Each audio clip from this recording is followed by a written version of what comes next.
1992 میں راولپنڈی میں پولیس کا عالمی سطح کا ایک سیمینار ہوا تھا۔ شرکت کے لیے بیرون ملک سے بے شمار پولیس افسر پاکستان آئے۔ ان افسران میں جاپان کا پولیس چیف بھی شامل تھا۔ سیمینار کے بعد ڈنر تھا۔ ڈنر میں راولپنڈی کے ڈی آئی جی اور جاپان کے چیف ایک میز پر بیٹھ گئے۔ دونوں نے گفتگو شروع کر دی۔ گفتگو کے دوران ڈی آئی جی نے جاپانی چیف سے پوچھا، آپ لوگوں پر کبھی سیاسی دباؤ نہیں آتا؟ جاپانی پولیس چیف نے تھوڑی دیر سوچا اور اس کے بعد جواب دیا، صرف 1963 میں ایک بار آیا تھا۔ ڈی آئی جی صاحب ہمتن گوش ہو گئے۔ چیف نے بتایا کہ 1963 میں برطانیہ کے وزیر خارجہ جاپان کے دورے پر آئے تھے۔ وہ ایک دن کے لیے اوساکا شہر چلے گئے۔ دوسرے دن ان کی جاپانی وزیر اعظم کے ساتھ ملاقات تھی۔ انہوں نے اوساکا سے سیدھا پرائم منسٹر ہاؤس آنا تھا۔ رستے میں ٹریفک جام ہو گئی۔ ان کے ساتھ موجود پروٹوکول افسروں نے ہمارے پولیس چیف سے رابطہ کیا اور ان سے درخواست کی کہ پولیس کسی خصوصی بندوبست کے ذریعے انہیں ٹوکیو پہنچا دے۔ پروٹوکول افسروں کا کہنا تھا کہ برطانوی وزیر خارجہ کی وزیر اعظم سے ملاقات بہت ضروری ہے۔ اگر وہ انہیں وقت پر نہیں ملتے تو یہ ملاقات ملتوی ہو جائے گی، کیونکہ 1 گھنٹے کے بعد وزیر اعظم چین کے دورے پر روانہ ہو جائیں گے۔ پولیس چیف نے ان کی بات سن کر معذرت کر لی۔ اس کے بعد وزیر اعظم نے بذات خود پولیس چیف سے درخواست کی، لیکن پولیس چیف کا کہنا تھا کہ ہمارے پاس وی آئی پی کو ٹریفک سے نکالنے کا کوئی بندوبست نہیں ہے۔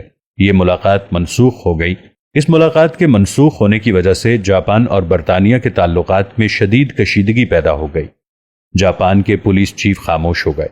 ہمارے ڈی آئی جی نے شدت جذبات میں پہلو بدلا اور ان سے پوچھا کہ اس کے بعد کیا ہوا؟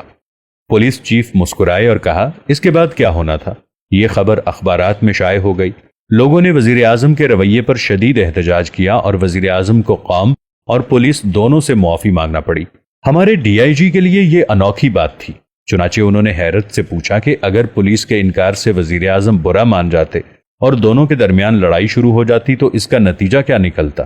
پولیس چیف نے تھوڑی دیر سوچا، پھر اس کے بعد مسکرا کر بولا کہ پہلی بات تو یہ ہے کہ ہمارا وزیر اعظم کبھی پولیس چیف کے ساتھ لڑائی نہ کرتا، لیکن بالفرض اگر دونوں میں جنگ چھڑ جاتی تو اس کا نتیجہ یہ نکلتا۔